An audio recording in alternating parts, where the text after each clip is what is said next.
Greetings, happy warriors, and as always, it is my supreme pleasure and it is my ultimate privilege to be able to share with you on the Rabbi Daniel Lapin Show, where I, your Rabbi, reveal how the world really works. And it's a privilege because each of you happy warriors is somebody who is joyfully grappling with every challenge that life throws at you. Each of you happy warriors is struggling to improve your relationships with your money, your finances, your relationships with your family, your relationships with your friends, your relationship with your own bodies, and your relationship with the boss, with God as well, the faith area too. And none of this is easy, right? Families place demands on one. There are things you have to do in order to be a responsible person with respect to your family.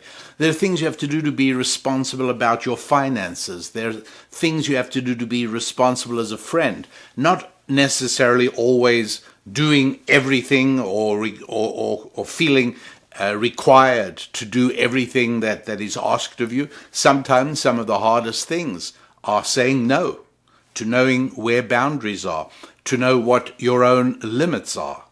And all of these things, to be able to do all of this with a song on your lips and joy in your heart, that's what makes you a happy warrior.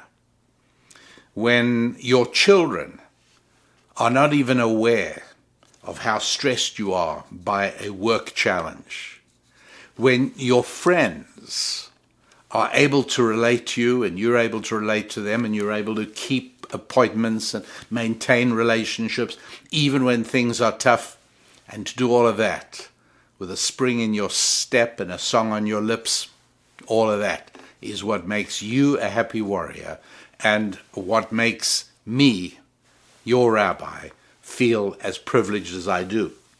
Now, I really don't know, whether those of you who enjoy watching this show on YouTube enjoy doing that more than listening to it on one of the many audio podcast platforms. I have absolutely no idea what your preferences are, but visit the website at rabbidaniellapin.com and do let me know. I'm well aware that the visual version of this show lacks the bells and whistles. This is not exactly a high-tech set. This is not exactly the kind of set that's suddenly going to change. It's no longer going to be my library behind me, but it's all of a sudden going to be a speeding airplane, and then it's going to become a tall building going up in time-lapse photography. No, I'm afraid this is me in my library and enjoying the opportunity of talking with you. But does it mean something? Is there any value in the visual, in the video version? Or are you just as happy with the audio version? As things are at the moment, of course, we publish both the audio and the video simultaneously, and you get hopefully to enjoy them as you wish. Today's podcast is entitled, Is Age Just a Number? And Make the Most of Your 20s. And so this is for you regardless of what your age is, regardless of whereabouts in life you are. There is ancient Jewish wisdom here that I hope will be useful to you, either in your own life or perhaps in the lives of younger people that you maintain a relationship with, that you'd like to provide with some guidance in where they are. And maybe this is really just one of those things where you listen and you say to yourself, I wish I would have known about this when I was 19. And I think that's probably, if there's anything of a pattern, we get a lot of mail from you all, which we appreciate greatly.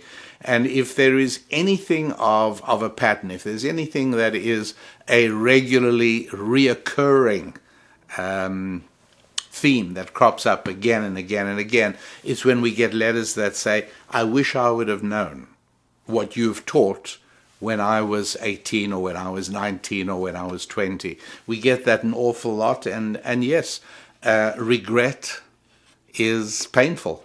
There's no question about it. It's probably one of the most painful emotions we can experience. So this is not in any way meant, obviously, to cause you feelings of pain and regret, although we all have them, don't we, about different things. And so, at any rate, what stimulated this? Because I've heard this phrase like 10 times in the last 2 or 3 weeks, easily 10 times. Age is just a number. Age is just a number. And it's nearly always being said by a petulant, single woman in her 20s, late 20s, into her 30s, sometimes into her 40s. But that's almost always who it's being said by. Why don't I hear it from more men? Why don't more men say, age is just a number? Well, I have a theory on that. And the theory is that for men, the passage of time is not nearly as cruel. Virtually every woman has built into her consciousness the passage of time. Every woman of a certain age, within an age range, has a built-in clock. She has a monthly cycle that makes her acutely aware of the passage of time. And furthermore, she is also aware that at the end of a certain number of those cycles, she'll be clean out of eggs. That's the end. The reproductive potential has gone its course. And so I think that men can be much less aware of the passage of time. After all, as time goes by, most men are becoming more attractive on the marriage market in the sense that they're becoming more established, more confident, more financially productive and secure. All of these things add to their feeling of this is going in the right direction. Physically as well, by and large, although men are certainly aware of the passage of time, they don't, no man in his 40s runs as fast as he did when he was in his 20s. Every man's aware of that as well, but also at the same time, perhaps subconsciously, there is an awareness that in that ultimate fulfillment of reproductive potential, a man is somewhat less limited. There is not an expiration date to the same extent as there is for a woman. A man in his 70s could father a child, and that would be very unlikely and very unusual for a woman.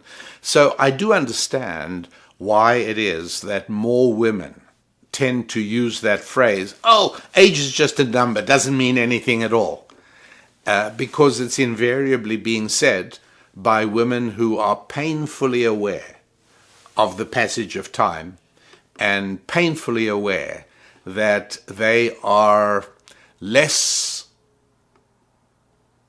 valuable on the marriage market than they used to be 10 or 15 or maybe 20 years ago. There's no way of saying that without it sounding cruel. And it is. There is no question about it. But it's also reality. And one can ignore reality for quite a long time, but one can never escape the consequences of reality. And it's always been my preference on the Rabbi Daniel Lapin show to tell you the truth rather than to, come on, tell me. Right, massage you with warm butter. There is no value in massaging you with warm butter. It feels okay for a while. It feels very good for a while. But at the end of it, you have achieved nothing of any value, and we've both wasted our time. And so the truth is more important. I also have to tell you something else that I've heard quite a lot recently, and that is debates and arguments over some of these topics where I've made a point and somebody has said, and not always a woman, but probably 2/3 are women, 1/3 men, and they say, that's sexist. That's just sexist. I've had people who have also told me a new word. That's ageist. Ageist, when I've been speaking about the fact that the majority of men, generally speaking, would like to marry a younger woman rather than an older woman. That's ageist. Sometimes people have said to me, that's offensive. Nobody has said to me yet, as far as I know, that's racist, but they may well do. And my point is that that's a very lazy way of arguing. Sticking an ugly label on something that somebody says does not automatically constitute an indictment of that statement. That's not what a discussion is about. That's not what a debate is about. It's not what an exchange of ideas is about. And I know, obviously, that in American culture right now, slapping ugly labels on things that people say instead of confronting them is the routine. I saw this beginning already in 2016 and 2017. Donald Trump is a racist, right? I heard that many times. And in all honesty and naivete, my response was always, well, I don't know him personally, but give me an example of some of the things that he's done that are racist. Silence and anger at me. Tell me some of the things that he's said that are racist. And pretty much silence and anger at me. Well, if you're a Trump lover, there's no way of talking to you. That's not a conversation. That's not an exchange of ideas. And so to dismiss something as sexist is meaningless. To dismiss something as, it's ageist, senseless. To dismiss something as racist, I'm sorry. But that's also senseless. You have to be much more specific than that, because you can criticize my statements, you can criticize my behavior, but you can't criticize what you think is in my head, because that's hidden from you. And this is true for all of us. So please don't let people, whoever they are, family members, co-workers, friends, don't let anybody respond to your expressing your opinion with an ugly label slapped on. That's a racist statement, or that's a sexist statement. Come on, what's wrong with the statement? Is it false? Is it otherwise unuseful? But you have to tell me. Otherwise, we don't have a conversation. And I tell you that as a sort of preamble going in, because we're going to be talking about things that are going to be hard for certain people to hear. Who's it going to be hard for? I can't tell. I don't know. But they're bound to be people, men and women, of all ages, who are going to find this material difficult to hear. And the question you have to ask yourself is whether it is true and whether it is useful to you. That's what you have to ask yourself. Is this information true? And if you decide it is not true, then you must be absolutely certain that you understand the basis on which you are dismissing it as false. Not good enough to say it's just offensive. Not good enough to say it's just sexist. You can't do that. You are doing yourself a disservice. But if you want to make sure that your time is not wasted, you've got to ascertain whether what you hear is true or false to the best of your ability. And secondly, whether it contains in it data that you can use in the shaping of your life. Now, there are many people who are going to say, well, it's too late. It's just, I don't need to hear this, it's just depressing. And I totally understand that. There are certainly people who would like to pull blinders over disturbing information and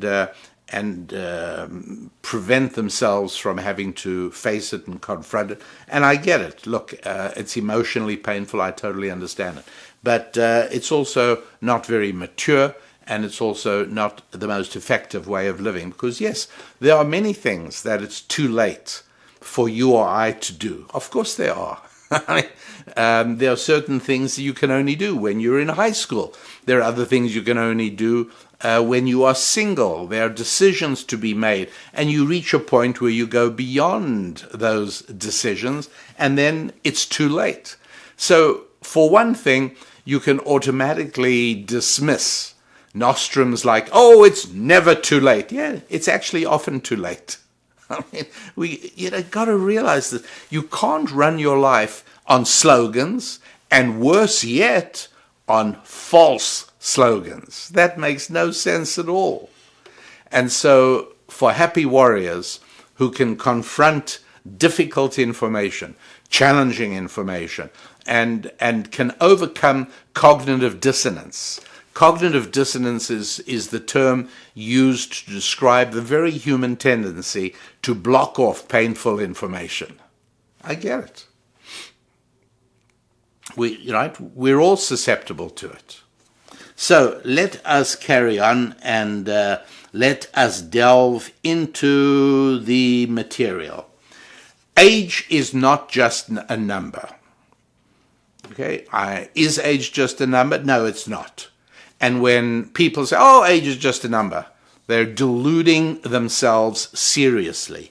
Age is not just a number at all. If it was, newspaper articles and magazine articles wouldn't do what they always do, which is provide the name of the person, the age of the person they're talking about. Now, to some extent, to a slight extent, sometimes age is given in order to avoid the possibility of mistaken identity. John Smith, aged 44, recently committed or perpetrated this crime. Okay, well, John Smith, who happens to be 72, is not going to worry that anyone will think it's him. So to some extent that happens. However, stories about people who are unmistakably identifiable, people who are strongly associated with an organization, Klaus Schwab of the World Economic Forum, celebrities, Taylor Swift, articles about these people also give their names. Sorry, you know what I mean. They also provide the ages. So if age was just a number, who cares, right? And that's indeed what some of these young women have been saying. They'd say, Rabbi, it's not important how old I am. Age is just a number. No, it's very important. And that's why when your birthday switches from 29 to 30, you feel like really down. If you're still single. But wait a sec, I think being single is just fine. To say that everyone has to be married is sexist. Well, first of all, I'm never saying everyone has to be married. You all make your own decisions. Everybody decides for themselves what they want to do with their lives. My job, of course, is to do absolutely nothing, but provide a blueprint of reality. It's my job to tell you how the world really works. A blueprint of reality. And in the real world, people want to know about ages.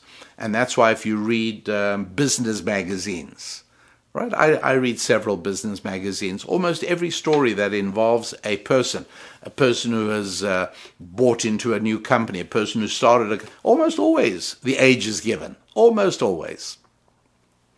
Because age is really, really central to our identity. Oh, age is just a number. It's the silliest thing I've ever heard. But I'm not just putting an ugly label on the statement. I'm telling you why. Saying, oh, age is just a number is silly and meaningless. So they do it all the time, right? Klaus Schwab, who's the founder and head of the World Economic Forum that meets in Davos, Switzerland every year, he's 84. And articles that speak about him almost always mention his age. Sophia Loren, the great Italian actress, nobody's going to confuse her with any other Sophia Loren. When they tell you that she's 88, it's because we want to know.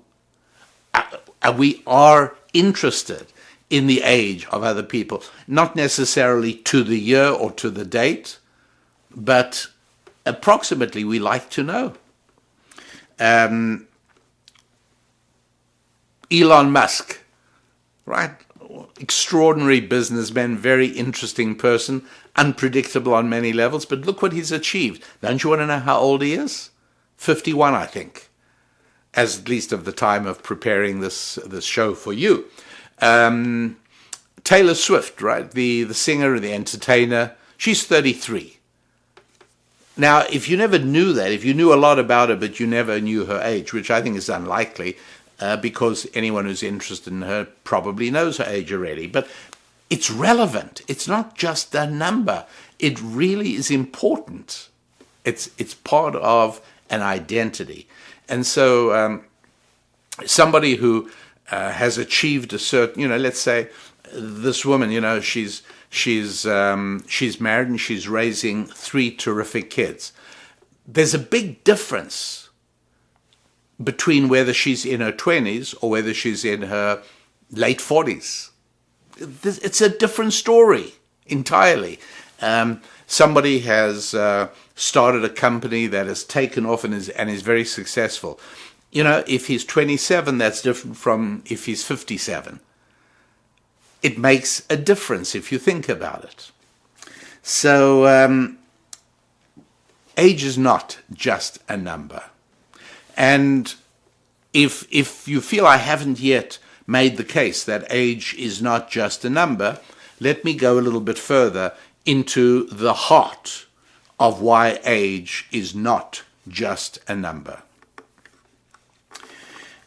Look, we are made up, as you've heard me say before, if you're a regular visitor to the show. If not, then for the first time, we human beings are made up of both physical and spiritual. We have physical needs like food and water and oxygen. We also have spiritual needs, the esteem of other people, family connection, sexual connection. And you might say, well, that's physical. No, it's actually also spiritual. It's partially physical, but it's also very spiritual. I mean, for a variety of reasons. I remember people asking me a while back, whether I think that these sex robots are going to become popular for lonely men. After all, you've got an imbalance of males in several Asian countries that in one way or another practice the one-child rule. And one of the things that unfortunately was discovered during that period, not just in Asian countries, but even in West Los Angeles, and that is that when couples confine themselves to one child, female fetuses get aborted very often. Because the majority of men, if they're only going to have one child, want it to be a boy. And a small majority of women go with that as well. So there is an imbalance of men. So people said to me, don't you think, when I spoke about the problems, people said, well, don't you think that the emergence of sex dolls, robotic sex dolls, will solve the problem for men? And the answer is no. Because whilst I agree that a robotic sex doll can provide frictional pleasure, there's one thing it cannot do, and that is receive pleasure. And that's the spiritual part of physical intimacy that a man desperately needs. Because we men were created as givers, and women were created more as receivers. And this is evidence even at the very moment of peak masculinity and femininity, at the moment of the climax of physical intimacy. It is the man giving and the woman receiving. And I hope that my discretion didn't go beyond the point of comprehension there. So, yes, that is the need of a man to give, even in intimate relationships, to bring joy and ecstasy to his wife. It's hugely important, but it's entirely a spiritual need. There's no physical need for that. Norman Mailer, a writer popular in the second half of the 20th century, once wrote very movingly about vasectomies. And he was poignant. He said, the doctors assured me the vasectomy would have no impact at all on the physical sensation of physical intimacy. Everything would be exactly the same, and I would just have the convenience of never having to worry about contraception again. And he said, I was misled. It's not true. It changed everything. And I've heard that from men who've undergone vasectomy, who've told me directly that somehow the complete elimination of any possibility of conception, even if it's going to be combated in other ways, but the removal of that potential contact with the infinite has totally changed the sensation. Not everybody, but many men I've spoken to, easily a majority of men with whom I've discussed it, regret having had a vasectomy. And the evidence is that while you would have thought that would be a very popular operation, it actually isn't. Not happening nearly as much as you would have thought. If it really was that convenient, it's not. It's hugely problematic because it deals with sex as if it is exclusively a physical phenomenon, excluding the possibility that it is also spiritual. And so in that sense, we're both physical and spiritual. My physical need for maintaining the core temperature of my body can be satisfied by very basic and ordinary food presented in any old way, and by wearing utilitarian clothing, like the overalls I wear when I am joyfully engaged in working in the engine room of a boat. Great, zip-up overalls, nothing wrong with them, but it doesn't satisfy my spiritual needs. Oh, it does when I'm working with tools. But the rest of the time, I have a preference for a different kind of clothing. And I have a preference for different kinds of food. But those preferences, they're only spiritual. They do nothing at all for my body. So, we are both physical and spiritual. And being both physical and spiritual means that we have to realize one of the very important differences between physical and spiritual. One of the differences is that spiritual is eternal, it lasts forever. Arab terrorists can take down the World Trade Center in New York on September the 9th, 2001, September the 11th, 2001, and they've destroyed the physicality of those buildings. But those buildings still exist. They exist in paintings and photographs. They exist in the blueprints that are still found in the offices of the architects who design, the engineers who designed the buildings. The spiritual quality of the buildings will never vanish. They're always around. The buildings themselves are the physical that you can terminate. And so physical things will deteriorate and get less and less of their essence. They will eventually go. I can pluck a beautiful rose from the garden outside, and it's beautiful. But I do know that it's in the process of dying. It's beautiful today and it's beautiful tomorrow. By the next day, it's not quite as beautiful and as fresh looking as it was when I plucked it. Physical things go down. But if I read a poem about a rose with dewdrops of the dawn on it still, and I can relate to the spirituality of a rose. That doesn't deteriorate. That never goes away. And so the body is physical. Eventually, the body comes to an end. The spirit doesn't. But there are changes along the way. And those changes are inescapable. They are real. And it's trying to perpetuate adolescence to pretend they're not happening. And so those changes are for women, hitting puberty, achieving sexual maturity, achieving eventually peak health and fertility, and time goes by and eventually there's the end of childbearing potential and diminishing physical attractiveness.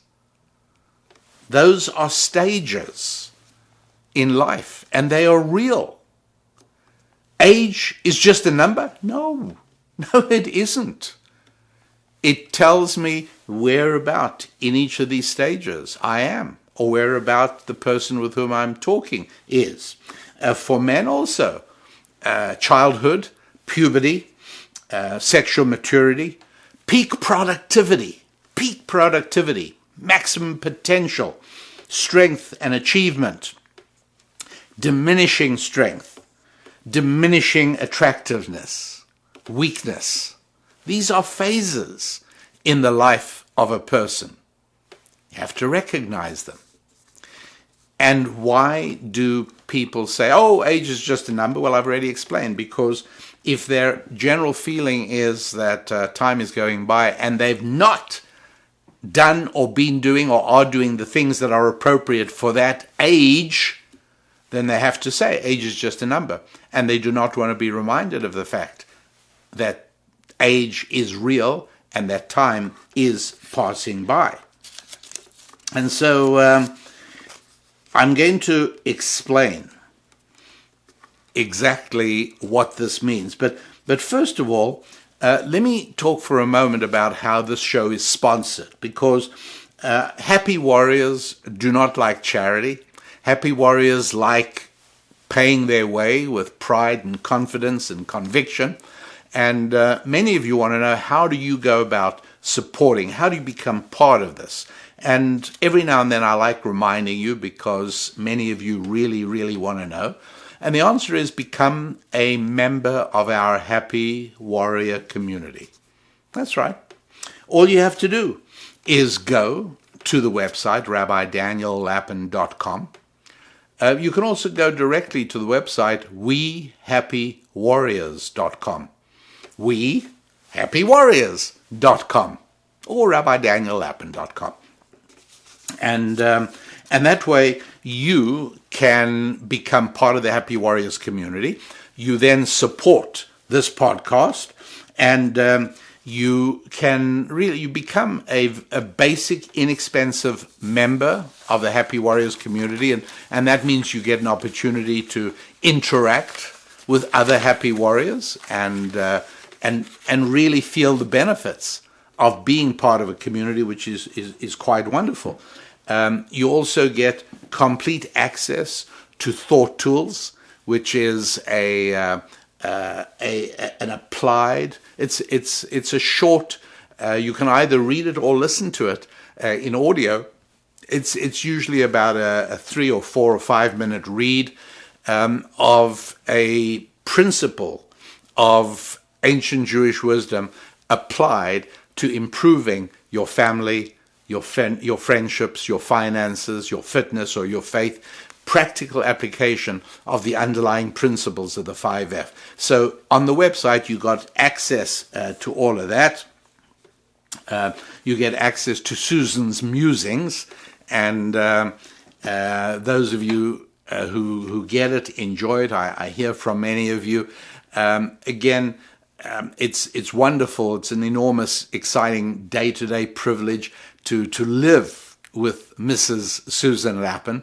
And she comes up with really interesting things every week in Susan's musings.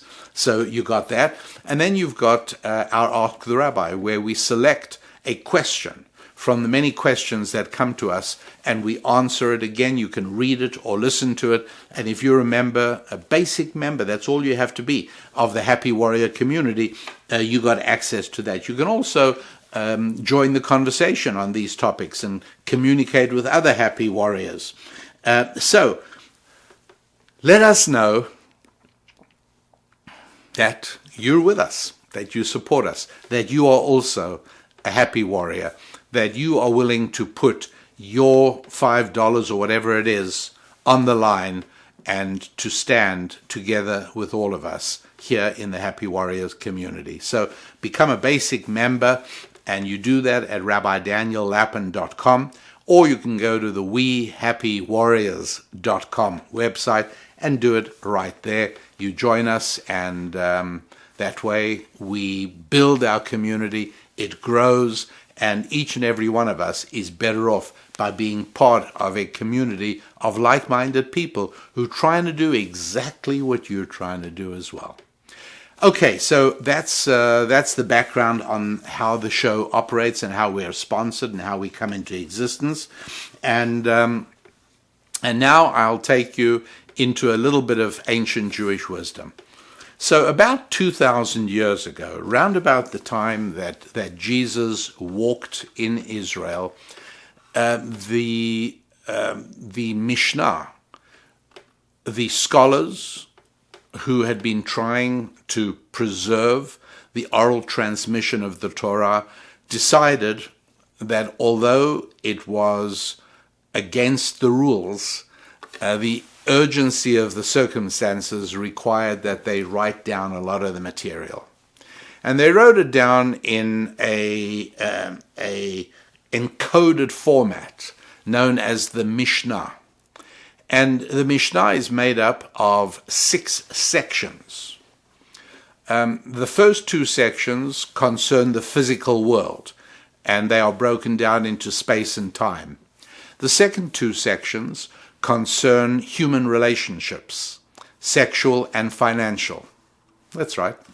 Those are the 2 basic kinds of human relationships. Now, friends is different because friends are not contractual or covenantal relationships, but relationships that are business-based are contractual, and relationships that are family-based are contractual. That's what marriage is. It's a contract or a covenant.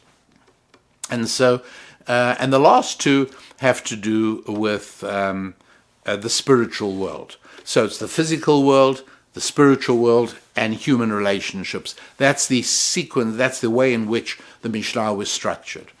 One of the subsections is called Pirkei Avot. It's completely incorrectly often translated as Ethics of the Fathers. That's nonsense. Doesn't mean that at all. It's not what it's called. But whatever it's called for the moment isn't important. But what is important is chapter 4, Mishnah 21. And I'm going to read it to you in English translation. It's not a great translation, but it's adequate for the purposes of today's discussion.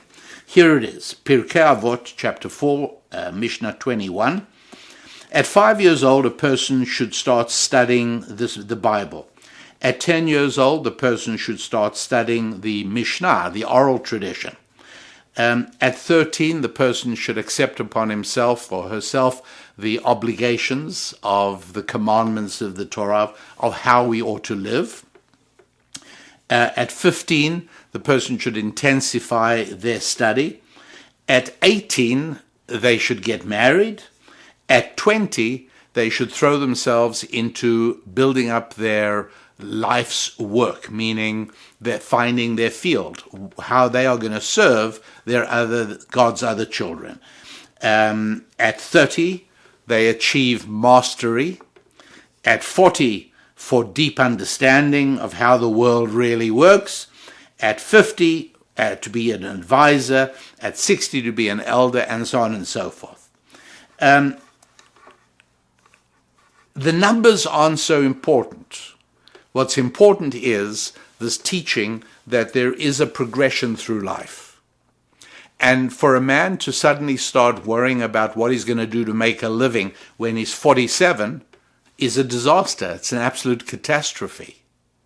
For a woman to say to herself, I really would like to be a mother and to have a family, and to make that realization when she is 39 is really, really sad. Age is not just a number. And so what that Mishnah is telling us is there are appropriate ages to be doing certain things as you make your way through the journey of life. Life works best if you realize that age is not just a number. Okay. Back in 1965, there was a song that actually made it to the top of the Billboard 100. It was called Turn, Turn, Turn. And it was a song by an American group called The Byrds. I think they were spelled B-Y-R-D-S, The Byrds. They're long gone. But it always struck me because I don't think there are any verses of Scripture that ever got heard by more people than the Byrds, who took the words of Ecclesiastes, written by King Solomon, and they took chapter 3. Let me read it to you again in an English translation that's okay, but not great. To everything there is a season, and a time to every purpose under the heaven. A time to be born, a time to die, a time to plant, and a time to pick that which is planted. A time to kill, and a time to heal. A time to break down, and a time to build up. A time to weep, and a time to laugh. A time to mourn, and a time to dance. Time to cast away stones, and a time to gather stones together. A time to embrace, and a time to refrain from embracing. There's a time to acquire, and a time to lose. A time to keep and retain, and a time to cast away. A time to tear, and a time to sow. A time to remain silent, and a time to speak out. A time to love, and a time to hate. A time for war, and a time for peace. See, sadly, age is not just a number. There are appropriate stages for each and everything. And again, to stress, not that any of these ages we're talking about are time absolutes. That's not the case. Just that there are good ages for certain things to occur. Yes, they can occur at other times, and for many of us, the way life has worked out, they have occurred at other times, absolutely. But it's still worth knowing what the ideal is.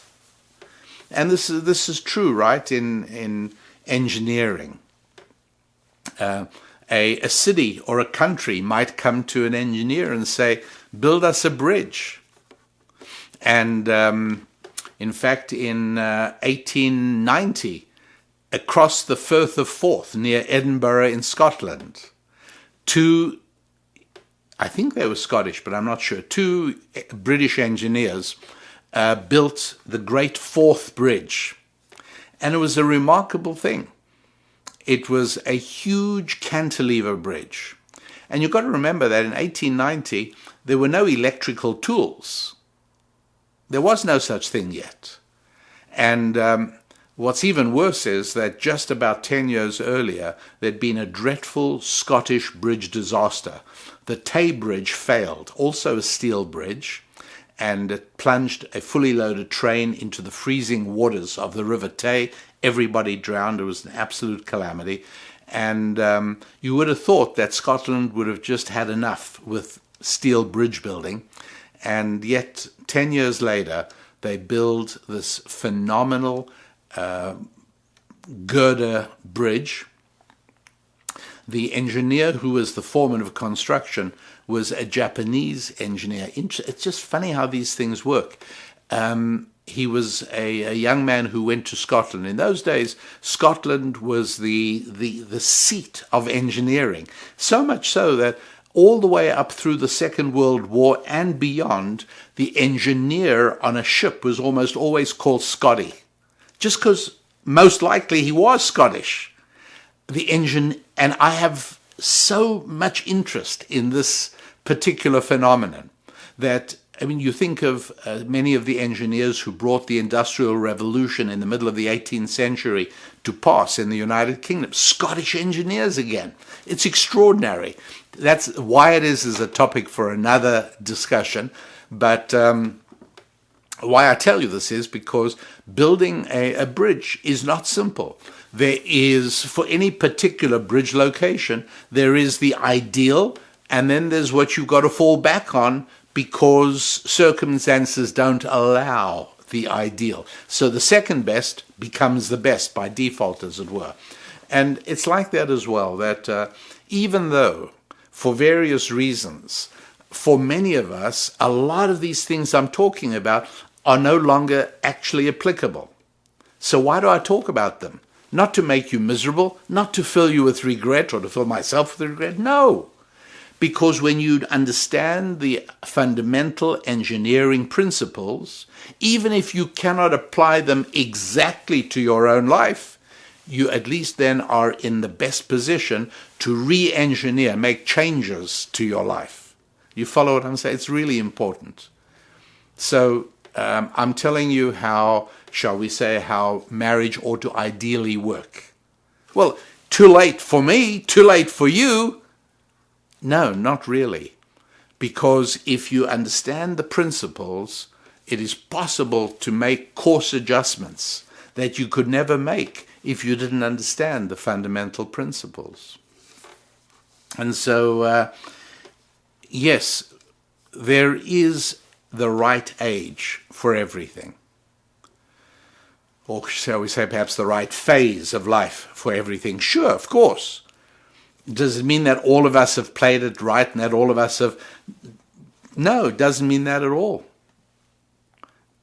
But if you understand these principles, you're better off than if you don't. So, what should the second part of the name of the podcast is make the most of your 20s. Right? Is age just a number? No, it isn't. Now, make the most of your 20s. Well, what happens if you're 30 or 40 or 50 or 60? Now, how do you make the most of your 20s? Well, first of all, again, understanding the principles helps you realize the reality of where you are and why you're there and come to terms with it, and perhaps to even be able to introduce certain changes, either in yourself or your environment, that allows you to improve your life, to improve your relationships with your 5 F's. That's all this is about. That's how you improve your life. So let's talk about what you should be doing in your 20s. And if you're not in your 20s, well, make a note of this so when you reach your 20s, you'll know what to do. And if you're beyond your 20s, well, pause the show, bring in a 20-year-old or a 19-year-old or an 18-year-old, and tell them they're going to hear something which is going to bother them, it's going to disturb them, it's going to anger them, but that there is nonetheless value in it. So I can't tell all of you what the best thing to be doing in your 20s is, because there are 2 categories of people, male and female. Now, a lot of people will be triggered by that information when I said there are 2 categories of people, but there are. And for men and for women, what you should be doing in your 20s is not at all the same. Let's see what you should be doing. For men, and by the way, this really is advice from 18 to 28 rather than from 20 to 30. 18 to 28 are these key years we're talking about. So the first thing you should be focused on is finding your field. Now, it's interesting that the word field is again a derivation of a biblical usage, because a field is where you work and it's what produces your food, doesn't it? So if my field is construction, I go to work and build things, and that's how I get to eat. If I'm a farmer, I go literally into my field. And when we speak to people, what field are you in? And we're using that biblical usage. That's where it comes from. So you have, as a male, you're a boy or a man of 18, time to focus very seriously already on what your field will be. And I want to make sure you understand that you should be wasting no time whatsoever on anything that is outside the 5 F's. Sports, to a limited extent, sure. In order to build your bodily strength, absolutely. Do not waste time on college studies that are irrelevant to being useful to other people. Do not waste any time studying something that will not result in a commercially viable and valuable credential. Do not study anything which is of use only in an academic setting. I am sure that medieval Byzantine frescoes are very interesting. Never studied them myself, but I can well believe there are people who find them interesting. That's not what you as a man should be doing between the ages of 18 and 28. Because even if you become an authority on medieval Byzantine frescoes, your best hope is to get a teaching job somewhere. Well, isn't teaching a good job? Well, it depends. If you use it as a bridge to more, well then yes. I've got a friend who started off as a teacher, and when I asked him why, he said, because I get so much spare time, I'm going to have ample time to start my own business. And he did. He taught for 10 years, and during that time, he was able to put away quite a nice sum of money to use as startup capital. 10 years later, he quit teaching and he went full-time into the business that he'd already started part-time. And today, he is extremely comfortable. He's very well off, quite wealthy. So, yeah, in that sense. But that should be the end goal of an 18-year-old man. Don't even dream of that. And by the way, let me make clear also, college is not at all essential unless you are going for something in the professions of medicine or dentistry or legal or accounting or engineering. You go into those areas, fine, you're going to have to go to medical school or law school or engineering school, whatever it is, you're going to need to do that.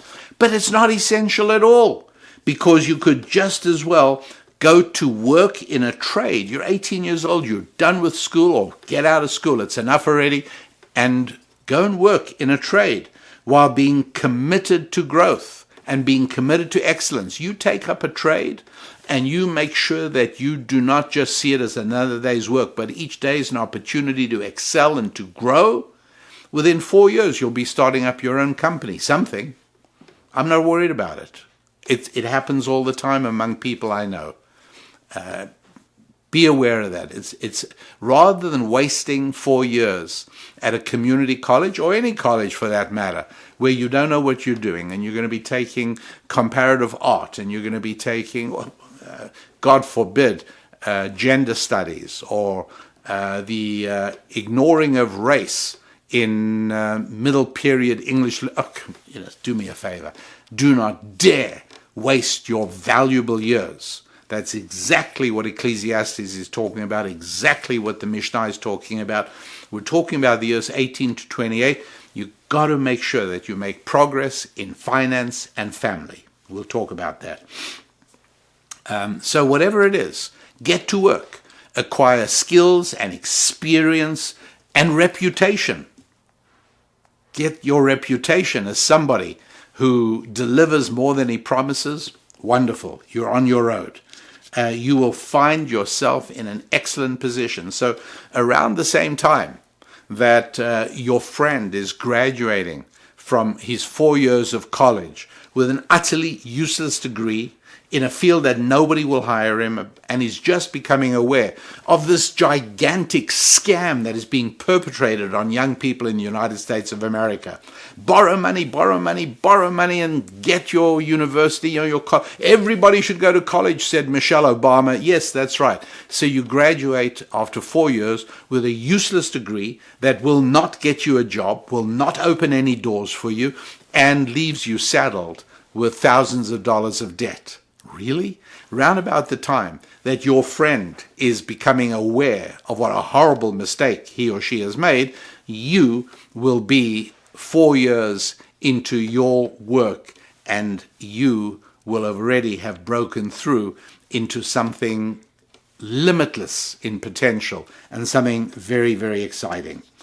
At the same time this is all going on, make absolutely clear to everyone in your circle, all the orbits that you inhabit, whether that's at church or whether it's at in social events or whether it's family events or it's work-related events, make sure that everybody knows that you are interested only in courting, not dating. The difference? Courting is not recreational. Dating is recreational. Courting is purpose-oriented. And you let people know that you are seeking to marry and you are looking to meet a girl who shares your interest in marrying and embarking on one of life's greatest of all adventures, building a family. You let people know of that early. You yourself, you should be seeking, ideally, and this obviously is, I understand, it's going to make some people, especially girl listeners who have made mistakes as they've moved through their 20s, but I'm speaking to the happy warrior to be. I'm speaking to the 18, 19, 20-year-old man who wants to do things right, ideally the best possible way. Seek a girl who is a virgin. And because it usually corresponds, you are also seeking a girl who is religious and actively involved with her church. It's not easy, but they are there. And that girl, your future wife, she's wondering where on earth she's going to find a man just like you. And the good Lord has a way of bringing you together when your hearts are pure and focused on that joint shared adventure that only a man and a woman can do together. So in previous shows I've spoken a little bit about why all of these things are advisable for a man. Are you necessarily going to find it playing out exactly like that? Maybe not. But as long as you know what the ideal is, then you can work with reality. So please, you're an 18, 19, 20-year-old guy. Use this period. Use this period to build your finances and your family. Start on the family part only after you've already made some progress on the finances. Once you're on a path, if you're learning the plumbing trade, wait until you're 3 or 4 years into that and you already have a clear idea of ways in which you can grow your future in that, whatever it is. If you've decided to become an accountant or a bookkeeper, so spend your 4 years mastering that and getting on the track, and only then start finding yourself a wife. The reason is because she, for her part, wants to know that you are on a healthy financial track. And she's exactly right to want to know that. Please banish from your heart any notions of something that I've heard immature boys say, oh, I want her to love me for me, not for my bank account. Don't be ridiculous. We're talking about real life, and age matters. And at a certain age, when it is time to start thinking about finding a wife with whom to build a life, it is important that you are already on a financial track, speaking to the guys. Obviously, at the same time, you're cultivating your fitness, you're cultivating your friendships, and you're trying to find like-minded men to associate with, even if they're not of the same age group as you. And yes, connect with faith, and And you probably will need help and guidance on the faith. That one doesn't come automatically by itself. You can be alone in your house, in your room, and you can work on your fitness. You know what exercises to do, whether you're doing weights or whatever you're doing. You can do all that. But very few people have an intuitive sense by themselves of how to build a relationship with faith. And so for that, help and guidance is always very, very useful. Girls, how should you use those years, 18 to 28? What is your best sequence of events? What should you do? Nurture your feminine side. That's what you have to do. Because to a real man, nothing is more attractive than femininity. He doesn't need another clone of himself. Do not try and become the man you are yourself attracted to. You got it all wrong. Don't do that. Do not try and acquire the masculine characteristics that you would like to see in your man. That's not who you should be. Encourage yourself, nurture within yourself the qualities of kindness and empathy and learning how to be agreeable. Yes, these are feminine traits. There are things that your entire being yearns to be anyways, because there are aspects of being feminine that are real. They are part of you. They're immutable. Not everything in human nature can be changed. And we are men or we are women. And as men, we do best in a masculine mode. And as women, we do best in a feminine mode. We have to know what masculine mode is. You have to know what feminine mode is, obviously. Try and hang out with girls who are perhaps a bit older than you, girls who've already embarked well, wisely, and satisfactorily on the path of marriage and family. Girls like that can be positive in every way for you to associate with and to spend time with. Let your circles know that you are interested in meeting a man who is ready for that great adventure of life, starting to build a family. Let me say something else. Retain your virtue. Retain your virtue.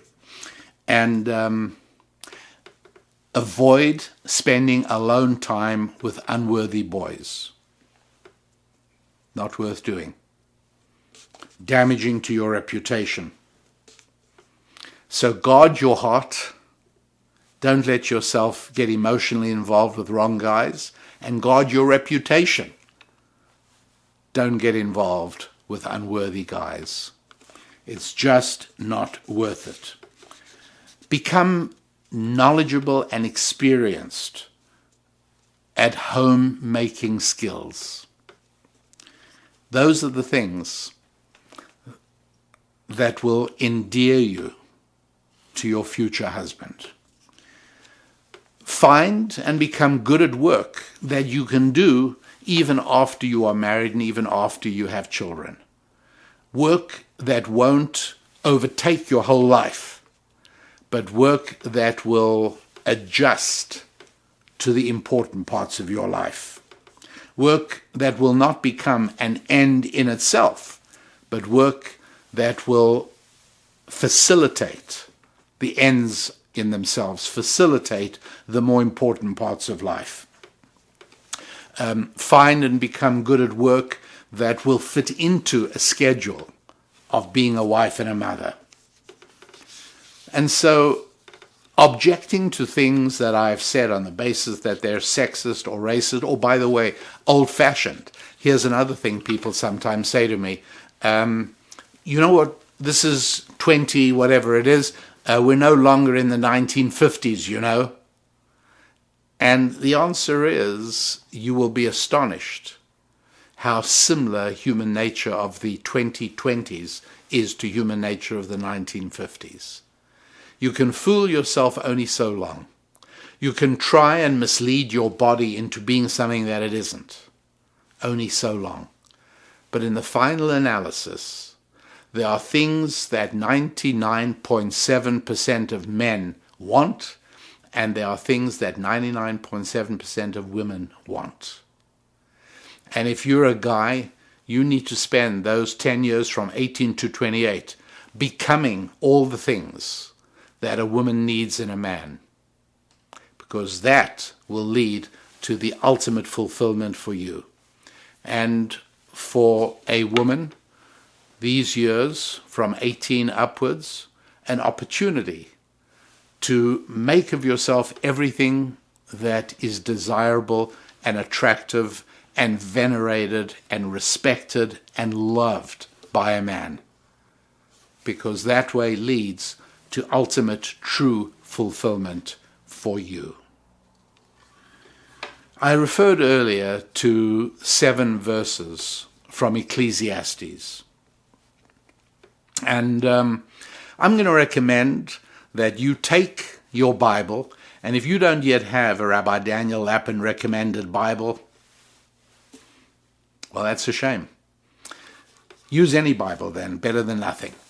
But if you have a Rabbi Daniel Lapin Bible, go to the book of Ecclesiastes, and you'll see that in Hebrew it's called Kohelet.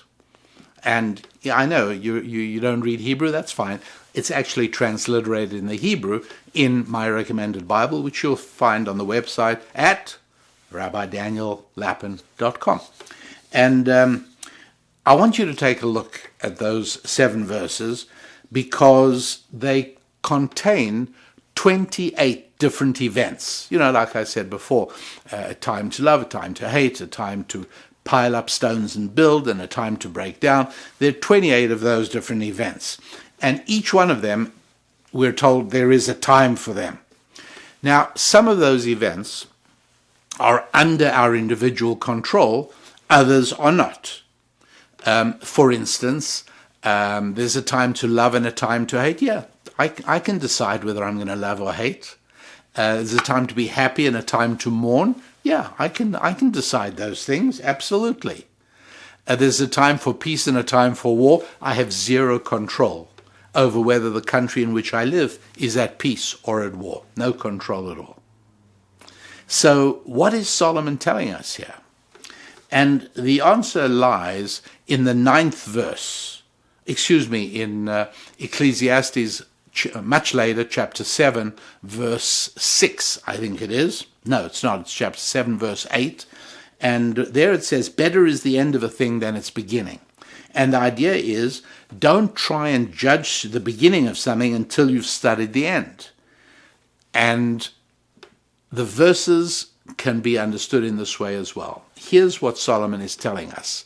The wisest man, the great King Solomon, does he have anything to tell bright young people in the 21st century? Oh, yes, indeed. You wouldn't imagine. Here's what he's telling us all. And that is that there are some things in life that are very much in our control. But not everything in life is. There are some things that are not under our control. The trick is knowing which is which. Now, right now, in the United States and perhaps elsewhere too, there is an epidemic that is running rampant through society. The epidemic is that we're all victims. Things are being done to us. It's external forces. It's because of sexism. It's because of racism. It's because of white privilege. It's because of whatever it is. All of the things in my life that are going wrong, it's because of these external factors. That is a serious epidemic of destruction. It really wastes your life. The trick is realizing that many, many, many parts of your life are under your control. You can get up every morning and you can find a job and you can go to a job. And you can do that job with a smile on your face, not with a resentful, sullen expression. And if you do that job well, seeking excellence, trying to deliver more than is expected of you, you're going to find something quite wonderful. And that is, you're not going to be doing that job for very long. You're going to be doing something else much more exciting and much more rewarding and much more remunerative. All of these things are in your power. You have the choice of being happy or being miserable. But at the same time, it's important to also realize the things that we are not going to be able to make any difference to. Climate change. Climate change. Do you know that on one of the dating sites, they produce some statistics on what people care about most? And it's climate change. And there are a certain number of women particularly who refuse to go out with somebody who on his profile doesn't say that he considers climate change to be the most serious thing. So here you got an example of the other extreme.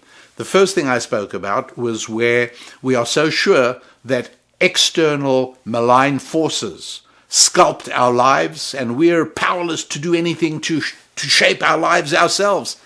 Wrong, false, destructive. Why waste your life on that nonsense? There's so much you can do is in your power. Okay, fine. Well, I'm going to change climate. I'm going to stop the use of fossil fuels. Now you're wasting your time trying to do things that you'll never be able to do.